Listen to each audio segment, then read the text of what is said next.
عليكم ورحمة الله وبركاته. الحمد لله والصلاة والسلام على رسول الله أما بعد. கண்ணியமிக்க எல்லாம் வல்ல அல்லாஹ்வின் அடியார்களே, அன்பார்ந்த தாய்மார்களே, பெரியவர்களே, சகோதர சகோதரிகளே, அல்லாஹ்வுடைய பேரருளால் இந்த மாணவர்களுடைய பட்டிமன்ற நிகழ்ச்சி, இன்னும் பல்சுவை நிகழ்ச்சி போன்ற இந்த நிகழ்ச்சிகளை நாம் பார்வையிட்டோம். அல்லாஹ்வுக்கே புகழனைத்தும்.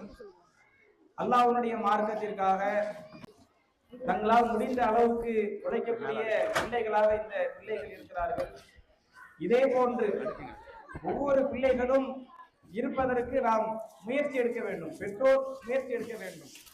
அதற்கு அடிப்படை காரியமாக இருப்பது அந்த பிள்ளைகளுக்கு மார்க்க கல்வியை போதிப்பது. இன்னைக்கு இப்ப பட்டிமன்றத்துல 2 தலைப்பு வச்சிருந்தாங்க. பிள்ளை வழிகெடுவதற்கு பெரிதும் காரணம் பெற்றோர்களா, சமூக வலைதளங்களா அப்படின்னு. பெற்றோர்களுக்கு தான் பெரும்பான்மையான பொறுப்பு இருக்கிறதை நாம் குர்ஆன் ஹதீஸ்ல இருந்து பார்க்க முடியுது. இப்ப இந்த பெற்றோர்கள் ஒரு பிள்ளையை எப்படி வழிநடத்த முடியும்? இப்ப ஒரு பிள்ளைய பார்த்துட்டு இதை செய்யாதடா அப்படின்னா அந்த பிள்ளை செய்வான். ஏன்னா பொதுவாகவே மனிதனுடைய மனநிலை எப்படின்னா, ஒரு விஷயத்தை செய்யாதன்னா செய்வான். அதுதான் பிள்ளைன்னு இல்ல, பொதுவா எல்லாருடைய மனநிலை அதுதான். உன்னை செய்யாதீங்கன்னா செய்வான். ஒரு சுவிட்ச் இருக்கும், அந்த சுவிட்சை போடாதுன்னா போடுவான். அப்ப அந்த பிள்ளையை நாம எப்படி நல்ல முறையில் வளர்க்கிறது? அதுக்கு என்ன அடிப்படைனா, அவங்களுக்கு மார்க்க கல்வியை கொடுத்துருங்க. மார்க்க கல்வியை நாம கொடுத்துட்டோம்னா அவங்களுக்கு நாம எந்த ஒரு நல்லது தீயதை சொல்லி கொடுக்காட்டியும் கூட அவர்களாக அதை தடம் பிடித்து இது சரி, இது தப்பு, இது செய்யலாம், இது செய்யக்கூடாது, இது செஞ்சா நன்மை, இது செஞ்சா பாவம் என்று அவர்களை என்ன இனம் காட்டிடுவாங்க. அது எப்ப கிடைக்கும்னா மார்க்க கல்வி. ஆனா இன்னைக்கு அதிகமான பெற்றோர்கள் என்ன செய்யறாங்கன்னா, மார்க்க கல்விக்கு முன்னுரிமை கொடுக்கறதை விட உலகத்தினுடைய கல்விக்கு முன்னுரிமை கொடுக்கறத பாக்குறோம். மார்க்கத்திற்கு முரணாக நடக்கக்கூடிய நிகழ்ச்சிகளுக்கு கூட என்ன செய்வாங்க பெற்றோர்கள், ஒரு உறுத்தலும் இல்லாம சர்வ சாதாரணமாக அனுப்பி வைப்பாங்க. மார்க்கத்துக்கு முரணாக இருக்குன்னு தெரிஞ்சும் கூட அனுப்பி வைப்பாங்க. அப்ப இந்த அடிப்படையை அவங்க புரியல. நம்முடைய பிள்ளைகளுக்கு மார்க்க கல்விதான் முக்கியம் உலக கல்வியை விட. இது புரியாதனாலதான் அவங்க என்ன செய்யறாங்கன்னா பிள்ளைகளை மேலோட்டமா வளர்க்குறாங்க. இப்படி வளர்க்கும் போது என்ன செய்யும், அந்த பிள்ளைகளுக்கு தெரியாது. இன்னைக்கு சமூகத்தினுடைய நிலை என்ன தெரியுமா? மார்க்கத்தினுடைய அடிப்படை தெரியல, மார்க்கத்தினுடைய அந்த புரிதல் இல்ல, நன்மை எது தீமை என்று அந்த ஒரு தகவல் தெரியாதனால நான் செஞ்சது தப்பு என்பதை திருத்திக் கொள்ள மனம் இல்லாமல் உலகத்துல யாருதான் தப்பு செய்யல, எல்லாரும் தான் தப்பு செய்யலாம் என்று சொல்லி அப்படியே எல்லாருமே பழி போறதை பாக்குறோம்.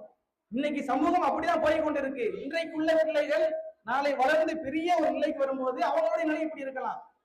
நம்மளுடைய பிள்ளைகள் என்ன செய்வோம், ஆண்டு விழா ஆரம்ப காலத்துல இந்த ஸ்கூல்லயுமே எப்படின்னா, சலாமத் ஸ்கூல்ல ஆண்டு விழா நிகழ்ச்சினா இல்ல நடத்த மாட்டோம் அப்படின்னு சொல்லும் போது, நீங்க தௌஹீது கொள்கைய உங்க சார்ந்த கொள்கைய ஸ்கூல்ல திணிக்கிறிய, ஏன் நுழைக்கிறிய, ஆண்டு விழா வைக்கணும், டான்ஸ் ப்ரோக்ராம் வைக்கணும் அப்படின்னு சொன்ன மக்கள் இருக்கிறாங்க.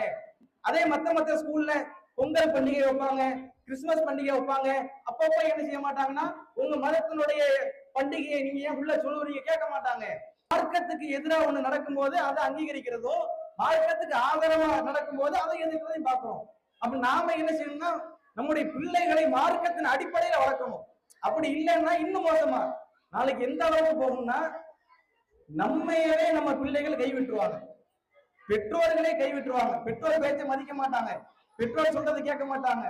ஏன்னா அவனுக்கு பெற்றோருடைய மகிமை தெரியல, பெற்றோருக்கு உள்ள முக்கியத்துவம் தெரியல. அப்ப அதனால நாம பிள்ளைகளுக்கு மார்க்க கல்வியை கட்டாயம் கொடுத்தே ஆக வேண்டிய கட்டாயத்தில் இருக்கிறோம். இன்றைக்குள்ள காலம் அப்படி. இதனால நமக்கு கிடைக்கக்கூடிய நன்மை ஏராளம். அல்லாஹ்வுடைய இது ஸல்லல்லாஹு அலைஹி வஸல்லம் சொல்றாங்க, ஒரு மனிதர் மன் ஸலக தரீகன் யல்தமிசு ஃபீஹி இல்மா, ஒரு பாதையில் பயணிக்கிறார், கல்விக்காக கல்வியை தேடி ஒரு பாதையிலே பயணிக்கிறார் என்று சொன்னால், ஸஹலல்லாஹு லஹு பிஹி தரீகன் இலல் ஜன்னah, அவருக்கு சொர்க்கத்தினுடைய பாதையை அல்லாஹ் எளிமையாக்குறார்.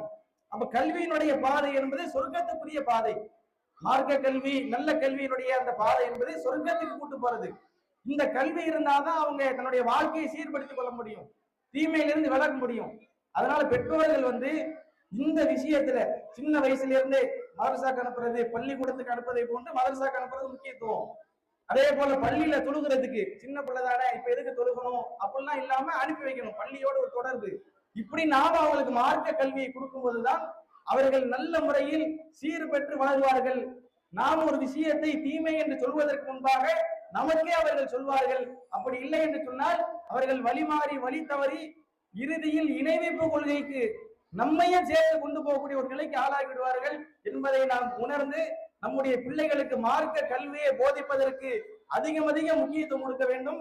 அதற்காக மற்றதை விட முன்னுரிமை கொடுத்து நம்முடைய பிள்ளைகளை நாம் வளர்க்க வேண்டும் என்று கூறி இந்த உரையை முடித்துக் கொள்கிறேன். அஸ்ஸலாமு அலைக்கும் வரஹ்மத்துல்லாஹி வபரகாத்துஹு.